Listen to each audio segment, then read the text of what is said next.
All right, we're back. It's Fast Cars, Fast Money. We're talking about the Kansas playoff race. Hopefully, you guys had a good Bristol weekend. We got the original Fast Cars, Fast Money crew together. Weren't able to put a video out for everybody, but nonetheless, it was good to see those guys catch up and just hang out for a little bit and enjoy the Bristol race weekend. We're hoping to go to that race next year. We weren't able to go this year with the major surgery that I had. There was no way I would have been able to do all the stadium steps, but still was able to get together. So that was a good time. So we're back, kind of back into the normal swing of things. So let's talk about this Kansas race here. So if you made it this far in the season, or if you're new here for whatever reason, how can you help us? You can like, share, retweet our content. Allows us to get more people.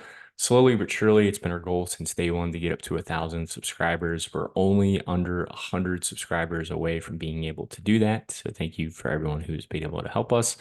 If you want access to the spreadsheet or just ask us lineup questions, hit us up on X. It's at FastCarsFM. And then finally, hey, if you had a good day, you just want to say thanks, there's a couple of links there in the support tab if you do.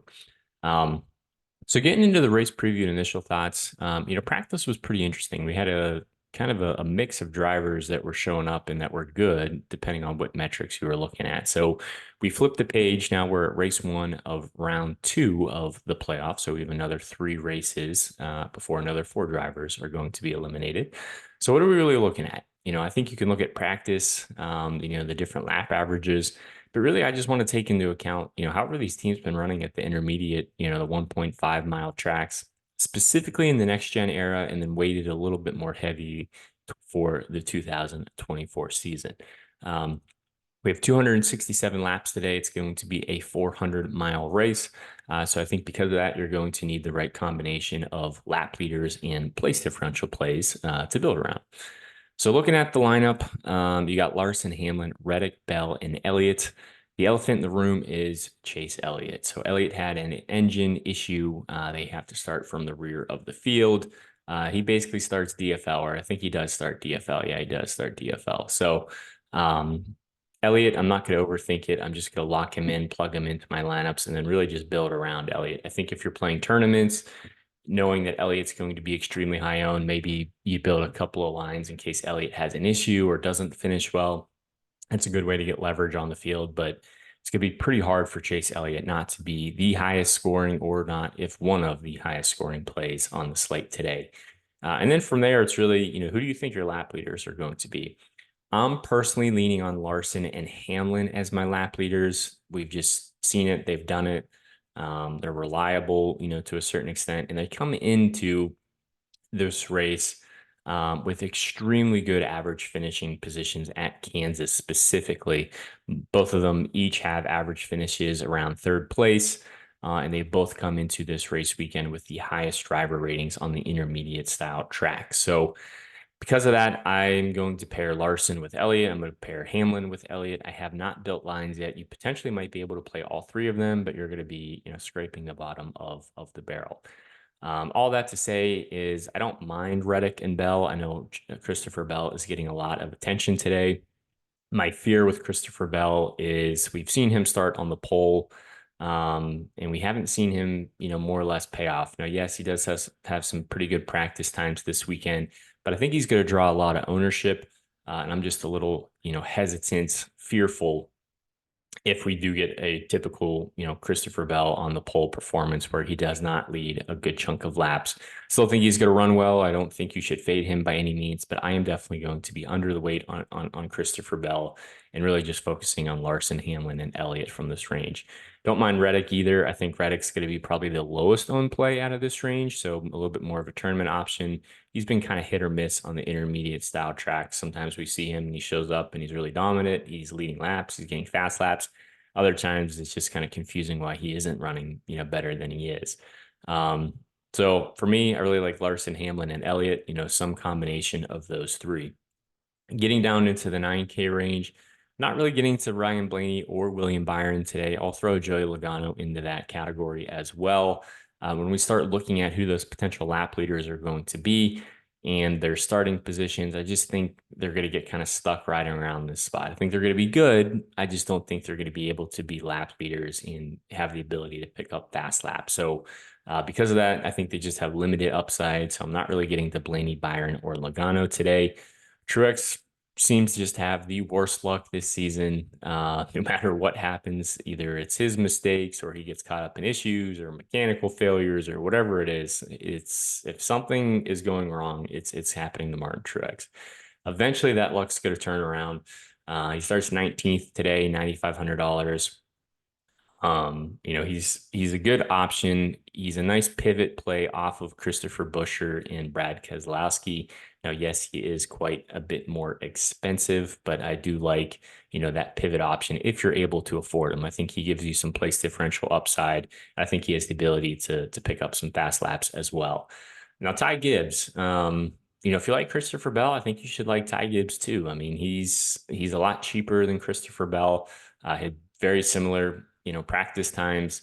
He's a guy that you can take a risk on. So maybe you build with Elliott, Gibbs and Hamlin, or maybe that's a good way to differentiate your line a little bit and still potentially get a lap leader in there. So again, Ty Gibbs is a little bit more risky. I'm not going to go crazy over him, but I think he's a very similar play to Christopher Bell, just much cheaper.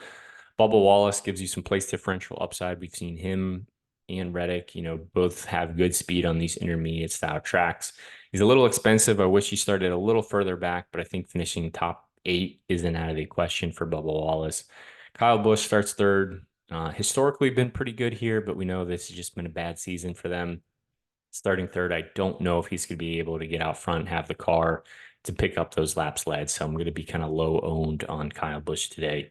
Then we have the RFK cars of Chris Buescher and Brad Keselowski.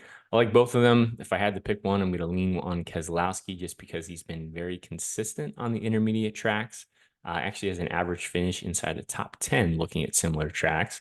Both Buescher and Keselowski times practice times weren't as good, which is definitely a concern, but where they start and where they're priced at, I think those are some good place differential options to get into your lines.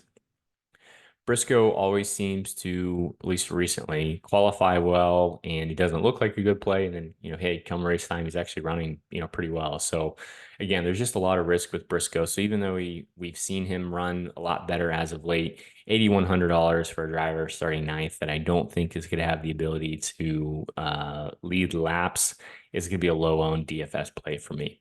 Alex Bowman. Really like Bowman today. I might actually bump him up to high. We'll see before the slate locks, but he was the best car in practice. He was posting top 3 times in the 1, 5, and 10 lap average. And then if you look at the rest of the lap averages, he was actually the quickest. So he gives you some place differential upside, some good value at this price. I think he'll be decently owned, but I really like him today for tournaments. Now, Chastain, if this was Chastain of, last year, 2022, at this price tag starting 20th, we would just lock him in. He would be a high interest play. However, Trackhouse has just been struggling a little bit this year. So I don't mind Chastain, but I'd rather play Bowman just based off of the upside and the speed that we've seen. And then Cindric, Suarez, not really getting to, Suarez starts just a little bit too high for me. Cindric starts 17th. I don't really know how much more he can advance his position. Gregson and McDowell, I don't mind them. I think they are going to run, around 18th to 22nd, something like that. So I'd rather just drop down and play Josh Berry, who I think has very similar finishing potential and ups and more place differential upside, and he's a little bit cheaper. Stenhouse starts 18th, a little high up for Stenhouse there to feel comfortable playing him. Carson Hocevar, these Spire cars, I don't know what has happened to this team recently, but they have speed all of a sudden. Starts 14th. Might look like a little bit of a risky play, but I actually don't mind that for his price tag for tournaments. So I will definitely have some Hocevar ownership today. Austin Dillon, we're not really getting to. I think he's kind of that 18th to 22nd, place driver, and that's right where he qualified. Justin Haley, we get to see him in the Spire 7 car today, so it'll be interesting to see what he does for DFS purposes. I think he's a medium interest. He doesn't show the same type of speed as Hocevar, but he's obviously cheaper and he gives you some more place differential upside. Eric Jones had good speed, but ooh, tough to trust these legacy motor club cars, especially starting 16th. I'd probably would rather just play it a little safer and get to Ryan Preece or Todd Gilliland. Now, yes, Ryan Preece and Todd Gilliland did not have good practice times. They did not qualify well, but it's a long race, and if we expect there to be some caution, some accidents, some incidents, um, Preece and Gilliland are both places who can advance their position. Getting a top 25 finish from either of them is very realistic.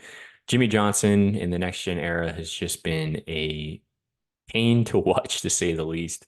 Even though he starts deep, I do not want any interest there. Corey LaJoy is in the Rick Ware racing machine. I think that is a downgrade in his equipment.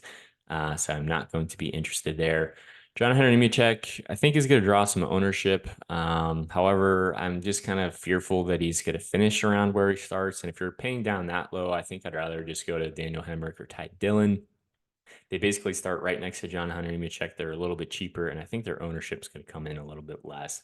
And it might give you some more salary to upgrade some other plays in your line. So I'm not really getting the John Hunter Nemechek. Harrison Burton's out of the playoffs. I don't really want to go there. Zane Smith starts a little bit too far forward for me, even though he had good speed. But and then I'm not really getting the Kaz Grala or JJ Yaley. So for me, it's really, plugging in Elliott and then trying to figure out, who are my other lap leaders that I want to get in there. Is it Larson? Is it Hamlin? Is it Reddick? Is it Bell?